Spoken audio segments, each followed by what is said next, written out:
in this video, I have a saying about giving a rat's ass that's kind of funny. That how can you give a rat's ass? The ass of the rat isn't yours to give, so let the rat keep his ass. Or you can pick up a rat and hand him to somebody else's ass first, and yes, you're giving a rat's ass. And if the other person wants to accept the rat ass first, to give a rat's ass, you're sort of offering up the rat's ass, and it's up to the other person if he wants to accept. So I'll have another saying too, that in some certain things, that if a rat's ass should really be offered or even given about a particular subject. So that's what I say about tolerance to a certain thing. You can say sometimes you give a shit. There's some and I also have a thing where I say there's certain aspects of giving a shit or giving a fuck. It's not that I don't give a shit or give a fuck. It's there's some aspects of giving a shit or giving a fuck that I don't give a shit or a fuck about. And at any given time, when and where should a rat's ass be given, or a fuck be given, or a shit be given, or even offered? You know what I mean? Alright, you guys, I'm going to play ball with this comment here. And the reason why I show you this is because to show the attitude of where my head is at and where other people's head is at. And this I just put in there for you to read what happens when, okay, a person like this is entitled to their opinion, but I have a right to actually, without appearing, laughing at somebody when they try to say you're thin-skinned, they'll play that card if you answer just a simple question. Is okay if you want to believe something is weird because of your insecurity or whatever. It's not too much for me to ask where, by what authority do you say so, or do you have a manifesto I need to look at that you live by, a moral platform that says something's weird? When you do say it, I'm just curious to say where you're getting your information without appearing thin-skinned. Thinking ahead if you want to play that card. I mean, I already know when I put shit on here is what I show to people. I call it like yoga because it's the closest thing there is, and maybe to piss certain people, like the goofy religious people that were on YouTube saying everything that looks like it is evil. But you want to? How is it weird? Oh, you're not allowed to wear leather. I'm not. Oh, people said in some other places I'm not allowed to wear steel-toe boots or blue jeans either.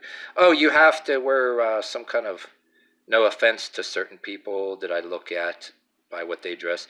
You have to be wearing some goofy shorts or plastic yoga mats, you know. And don't get me wrong, some of them are probably made out of recycled bottles and stuff like that, not trashing anybody, but where's these laws of morality or normalcy you're speaking of? I'm a little confused, you know what I mean? I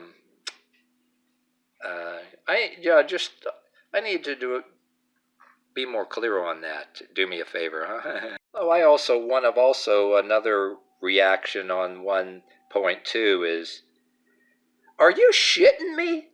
Considering what they're normalizing these days all over the place that you're hearing about on YouTube and out on the TV news now? What I'm doing is weird? I don't think so.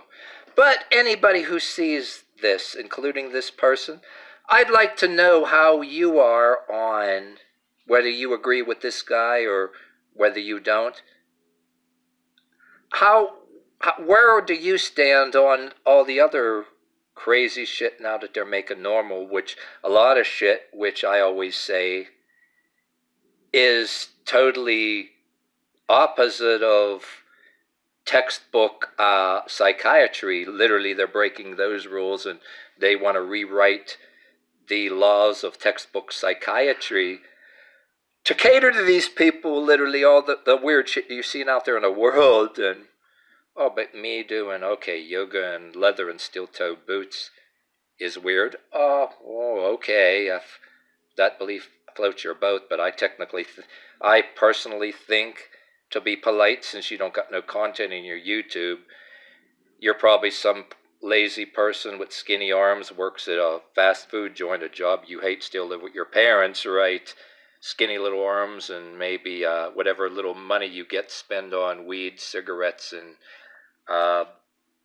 whatever you get drunk on every night, and frustrated because of whatever you look at on the internet or whatever bars you go to, or if you're old enough to go to them, frustrated because you can't get no nookie or get laid or whatever, like the rest of the world tells you got to do.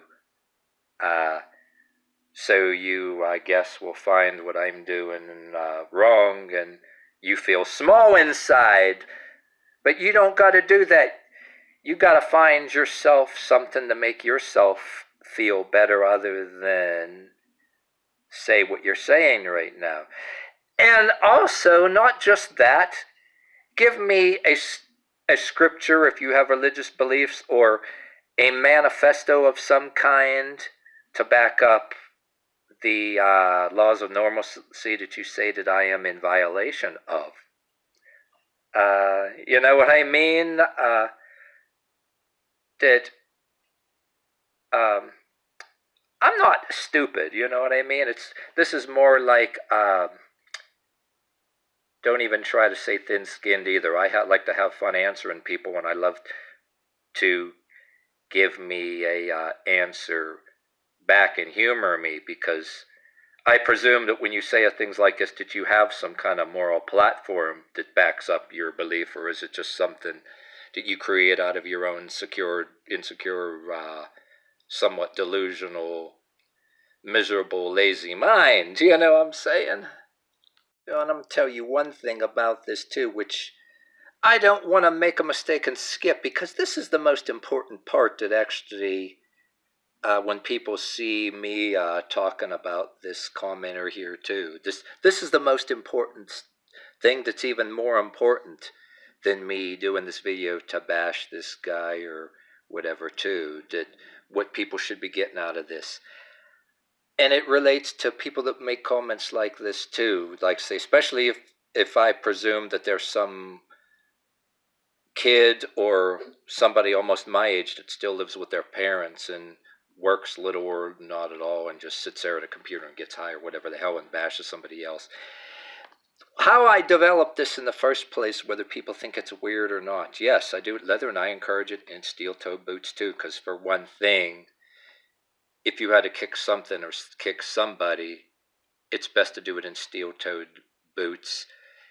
And I call it yoga in a way. I don't know what else to class it is, other than to piss the religious fanatics off or whatever, or whatever. Unlike the athletic Christians, the non-athletic Christians with skinny little arms and dorky and saying anything that looks like yoga, you're of the devil, blah.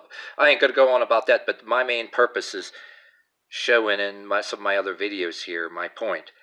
I developed this because, well, in some jobs that I worked, unlike this person, I'm assuming maybe he has one or had one, or he works on and off, I had sometimes 1 hour lunch breaks, whether I wanted them or not. You'll get some of these places you worked that have a whole hour lunch break and there's less to do. Other people will go sneak and smoke a joint, or go out and have smoke breaks, or they'll go further out and have smoke breaks, right? And a lot of the places I worked for, they cut out smoking on the premises, and they did away with the cigarette throwing away thingy. And they just didn't want cigarettes all over anything, you know what I mean, too. So they had to go somewhere else and smoke. And I even seen some personally, too, that in the town, a particular warehouse I worked, there was a bar not too far down the street, like some damn place almost have. A few of them, you smelled beer on them, that I didn't rat them out, I knew, and some of them bragged about it, that they go to the bar during lunchtime, you know, and drink beer, which was common knowledge. I'm just trying to give you a list and stuff that you could be doing, that you need something to do, and you're going to waste your money on a gym and be social, and especially when we had a pandemic. When we had a pandemic recently too, where nobody was going to the gyms, this didn't stop me, even though some of our workplaces shut down. But anyway, at workplaces, it give you an advantage, like I just said, that no time for the gym, and you're paying this money to do something in a gym and a yoga mat. Because it looks, oh, you don't want to look like you're doing something abnormal. Yeah, I'm supposed to look at some manifesto that says whether something's normal or not, or whether somebody can drag me away into some institution, or drag me away. Maybe they think I'm some kind of militant or something. I don't know. You tell me. But mine was what I do, like it or hate it. It was a convenient thing. You can do it at a lunch break or whatever the heck, or even prepare yourself for a job that you don't always like, right? And at the same time, it involved it was also, unlike yoga, it was centered on doing it in steel-toed boots and bare fist on concrete, which I don't want to overspeak it, but the yoga was a cloaking when you call it yoga, because it's like a thing where you're calling it yoga to what you want to call it, cloak it. There was a word that I'm looking for. It is like cloak it is something else. You know what I mean? You call it yoga is a cloak, if you will, for, but yet not denying the fact. You know what I mean? For I mean, like a variety of reasons. You know what I mean? It's like there's way more than you see in this video that this is involved. You know what I mean? Not that you look for trouble, but anybody that had a problem, you at some of these places, not that you're going to do anything. An innuendo, if you're seen, you know, what are you going to do about it if you have a problem with me, and yada yada, you know what I mean?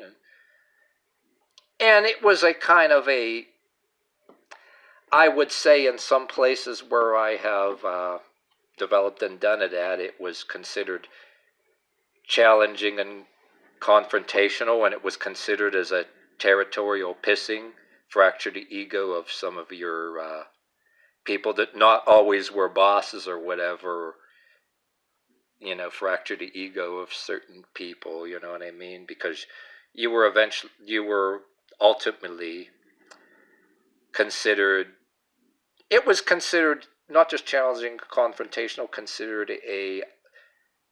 when people say weird, it's considered being disrespectful in some cases, places where you worked, because